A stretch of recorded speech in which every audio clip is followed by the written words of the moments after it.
Halo, kita kembali lagi di materi pelajaran menata produk dengan saya, Ibu Tinar ML Tobing, SPD. KD kita hari ini adalah 3.1, yaitu menerapkan SOP penataan produk drink, food, press, kosmetik di supermarket. Sedangkan prakteknya adalah melaksanakan penataan produk drink, food, press, kosmetik di supermarket. Baik, mari kita lanjutkan.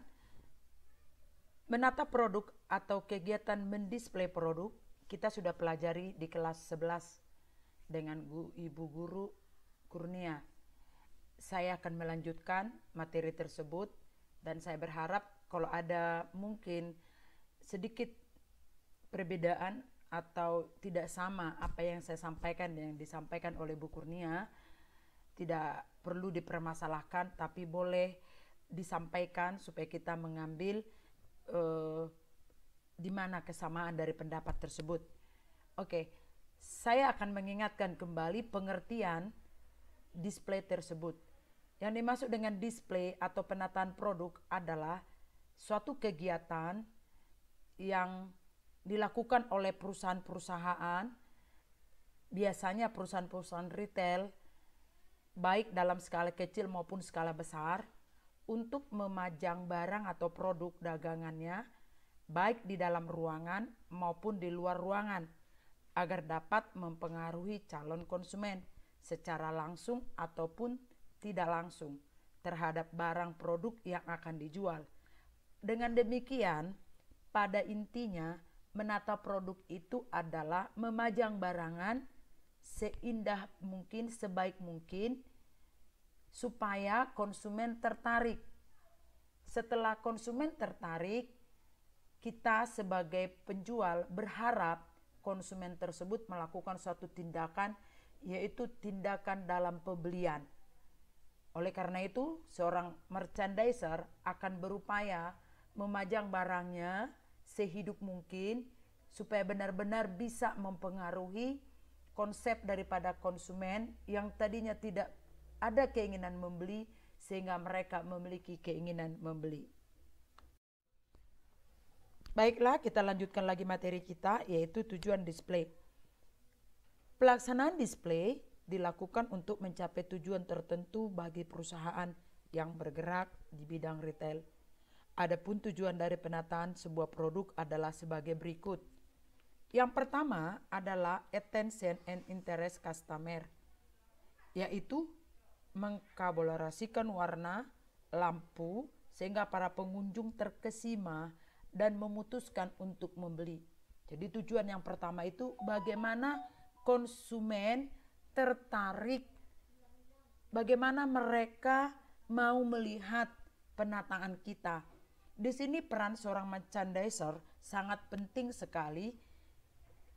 Bagaimana dia mampu mengkolaborasikan warna, membuat lampu sorot sehingga produk-produk yang mau ditampilkan di penataan itu memiliki satu kekuatan untuk menarik minat daripada konsumen. Langkah yang kedua atau tujuan yang kedua adalah desire and action customer, yaitu penataan sebuah produk yang dapat menimbulkan ketertarikan tadi, dapat menimbulkan keinginan untuk membeli. Semuanya tujuan daripada display itu adalah bagaimana konsumen bersedia dan mau membeli produk yang kita tawarkan kepada konsumen. Di sini seorang merchandiser harus mampu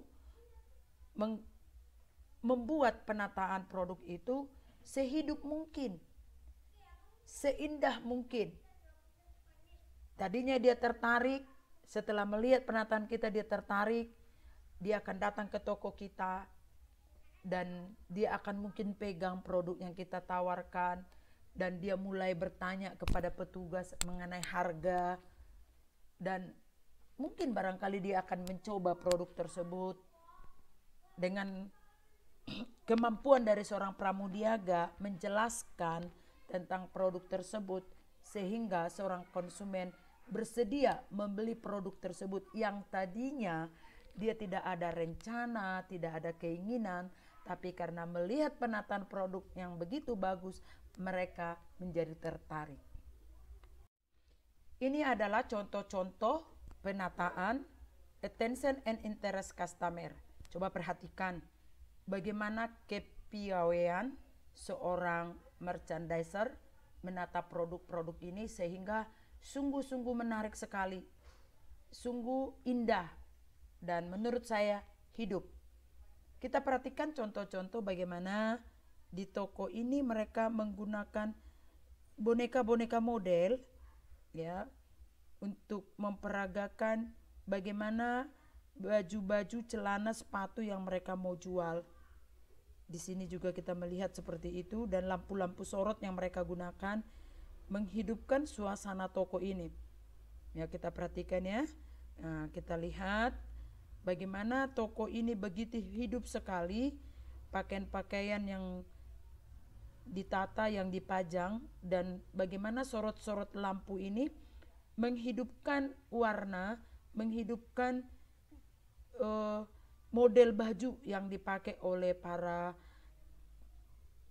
boneka model ini, sehingga ketika kita lewat yang tadinya kita tidak ada keinginan, tapi ketika kita melihat penataan ini, saya yakin orang-orang atau konsumen yang lalu lalang di depan toko akan tertarik untuk datang ke toko kita, sehingga mereka memiliki keinginan. Ya, yang pertama tertarik dulu dan mereka memiliki keinginan untuk membeli.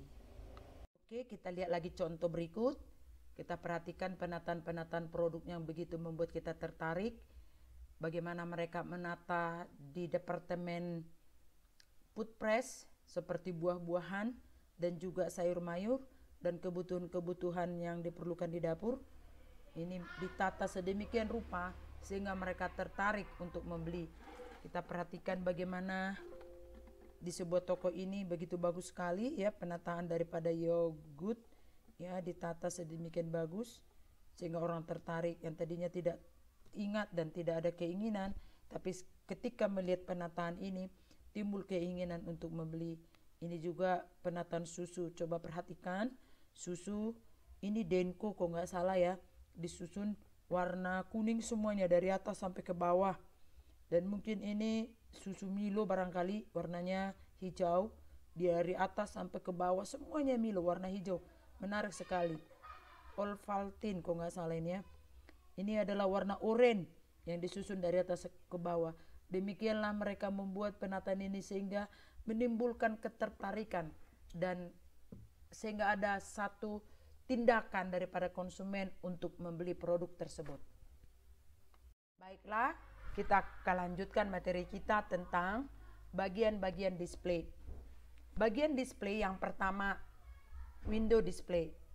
Kita tahu window itu adalah jendela, yaitu menata di jendela toko, atau yang lebih tepatnya adalah menata di etalase atau di jendela toko yang dibuat percis di depan toko kita. Tujuannya adalah untuk menarik minat konsumen dan menjaga barang yang kita pajang. Jadi barang-barang yang kita pajang itu konsumen tidak bisa pegang. Konsumen hanya bisa melihat. Tujuan atau fungsi daripada window display adalah yang pertama, menimbulkan rasa ingin tahu. Karena produk ini dipajang di dalam etalase atau di dalam kaca, sehingga konsumen tidak bisa pegang, mereka hanya boleh melihat. Oleh karena itu, mereka yang ingin tahunya tinggi akan mendatangi atau masuk ke dalam toko. Yang kedua, menimbulkan impulse buying atau dorongan seketika. Apa itu impulse buying? Di mana tadinya konsumen tidak ada keinginan untuk berbelanja, tidak ada rencana berbelanja, tapi setelah melihat penataan kita menggunakan window display, seketika ada dorongan di dalam diri konsumen tersebut untuk berbelanja, untuk membeli produk tersebut. Dan yang ketiga, tujuan yang ketiga adalah menyatakan kualitas barang yang baik. Biasanya produk-produk yang dipajang di dalam window display itu adalah produk-produk yang memiliki kualitas yang terbaik di toko kita. Jadi di toko kita itu produk apa, kualitas yang bagaimana, yang terbaik di toko kita itu, itulah yang kita jadikan menjadi sampel atau contoh penataan dalam window display. Inilah bagian yang pertama, yaitu window display, menata di depan toko. Daripada penataan yang berikutnya adalah interior display. Interior display adalah menata barang di dalam ruangan toko. Dan ada yang keadaan terbuka dan ada dalam keadaan tertutup. Kita lanjutkan materi pelajaran kita tentang interior display. Interior display terbagi beberapa bagian. Yang pertama namanya merchandise display, yaitu terbagi dua. A namanya open interior display, B namanya close interior display. Dan yang kedua adalah architectural display, itu menata dengan fungsinya, menata produk sesuai dengan fungsinya. Dan dealer display, yaitu display ini hanya merupakan petunjuk penggunaan barang yang dibuat oleh produsen. Store sign and decoration, yaitu sistem display hanya berupa simbol, gambar, lambang yang diletakkan di atas meja atau digantung, yang fungsinya untuk petunjuk arah bagi konsumen di mana produk tersebut berada. Biasanya dibuat pada hari-hari tertentu seperti Lebaran. Dan yang terakhir adalah solari display, penempatan produk dalam department store sebagai magnet ketika masuk ke dalam toko. Kita lanjutkan. Tadi di atas sudah dijelaskan pembagian dari interior display itu dimulai dari merchandise display yang terbagi open display dan exterior display. Kita akan jelaskan kedua penataan tersebut. Merchandise display dengan penataan barang di dalam toko dengan open interior display. Dari kata open berarti terbuka. Produk-produk yang dipajang di dalam toko itu dalam keadaan terbuka. Konsumen bisa mengambil barang sendiri. Ada beberapa kelebihan dari open interior ini. Yang pertama, produk dagangan dapat dengan cepat terjual. Dan yang kedua, mudah merotasi susunan pajangan di dalam produk, di dalam toko sewaktu-waktu jika diperlukan oleh merchandiser atau seorang pemilik toko. Dan peralatan yang digunakan di dalam open interior ini peralatan yang sederhana seperti gondola ataupun kalau untuk pakaian gawang dan hanger. Sedangkan merchandise display yang kedua yaitu close interior display, yaitu menata dalam ruangan dan di dalam wadah tertutup seperti etalase. Kelebihannya adalah keamanan barang lebih terjaga. Dan yang kedua, produk lebih terawat karena konsumen tidak bebas memegang produknya. Seperti contoh gambar yang kita lihat di samping ini, yaitu stand daripada sebuah produk kosmetik Revlon. Apabila kita perhatikan semua produknya ada di dalam lemari, di dalam etalase. Konsumen tidak bisa pegang, konsumen tidak bisa ambil kecuali dia minta tolong kepada petugas toko.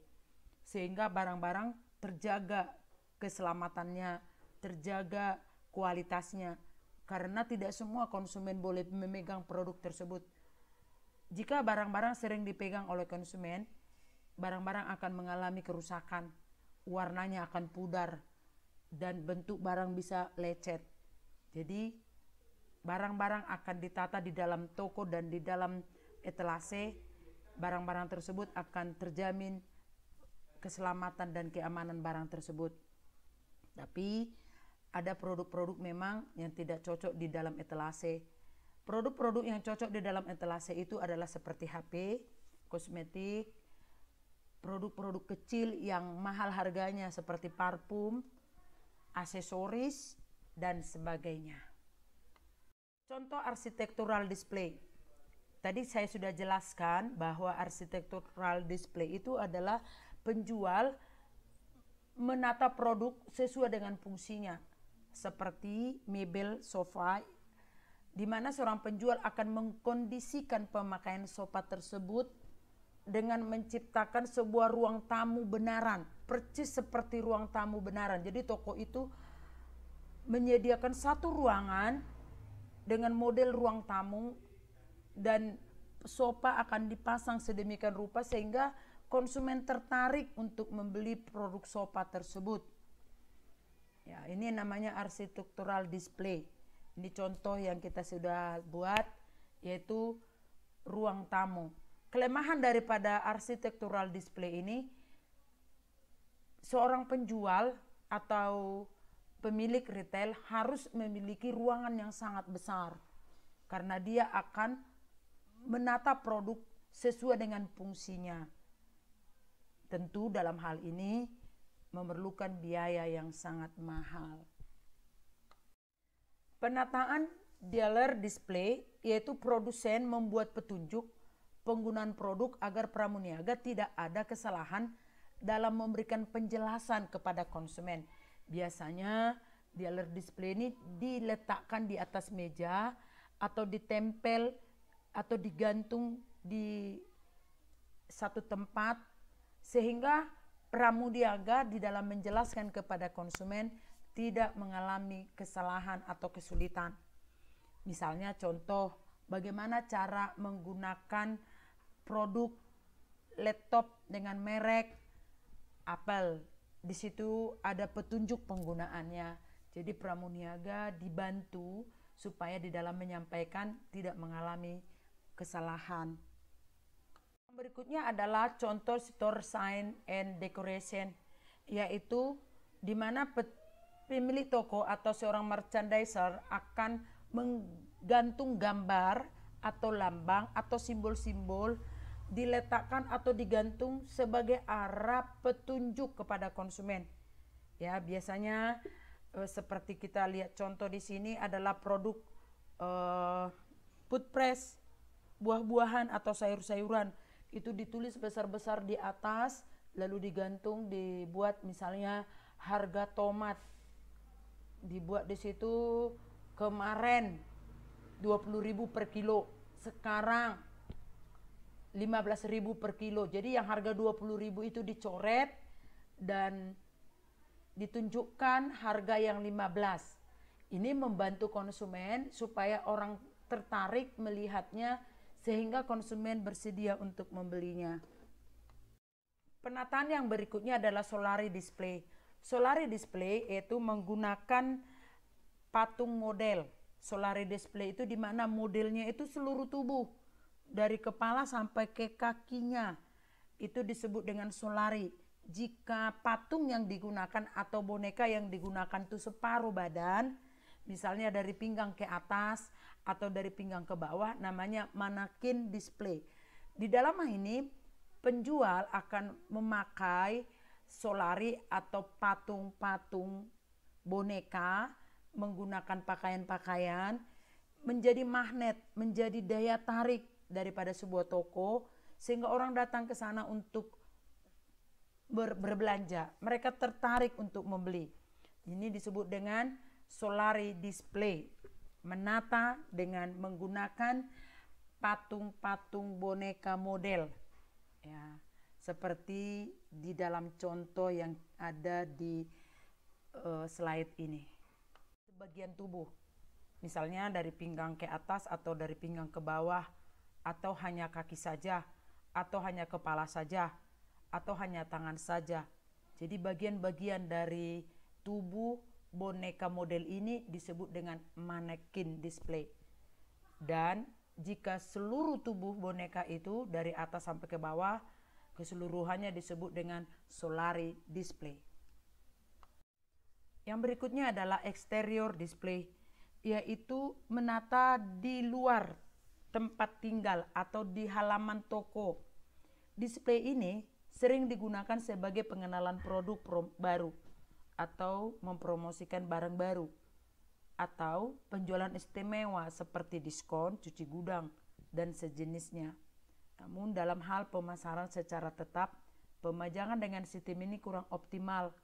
Hal tersebut dikarenakan kelemahan faktor pengamanan atau cuaca, atau pengiriman barang dan sebagainya.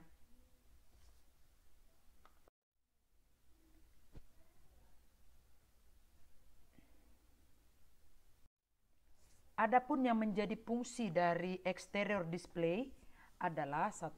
Memperkenalkan produk secara cepat. 2. Membantu merchandising dalam advertising. 3. Membangun hubungan dengan masyarakat. 4. Mendistribusikan barang ke konsumen dengan cepat. Jadi yang pertama itu memperkenalkan produk.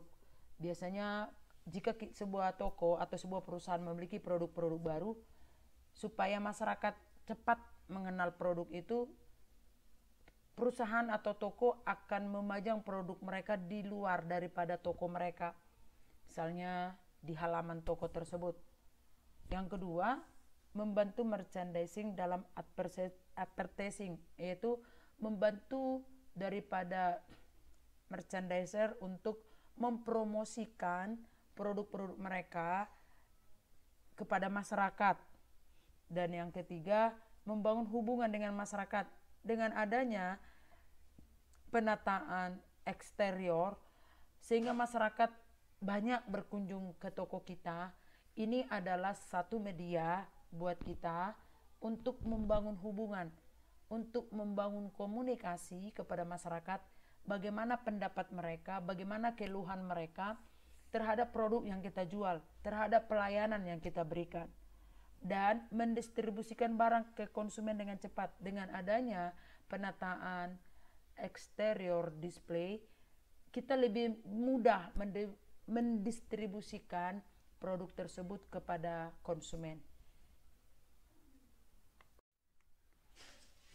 Demikianlah materi ini saya sampaikan, yaitu kita sudah belajar tentang konsep penataan produk, tujuan display, dan bagian-bagian display.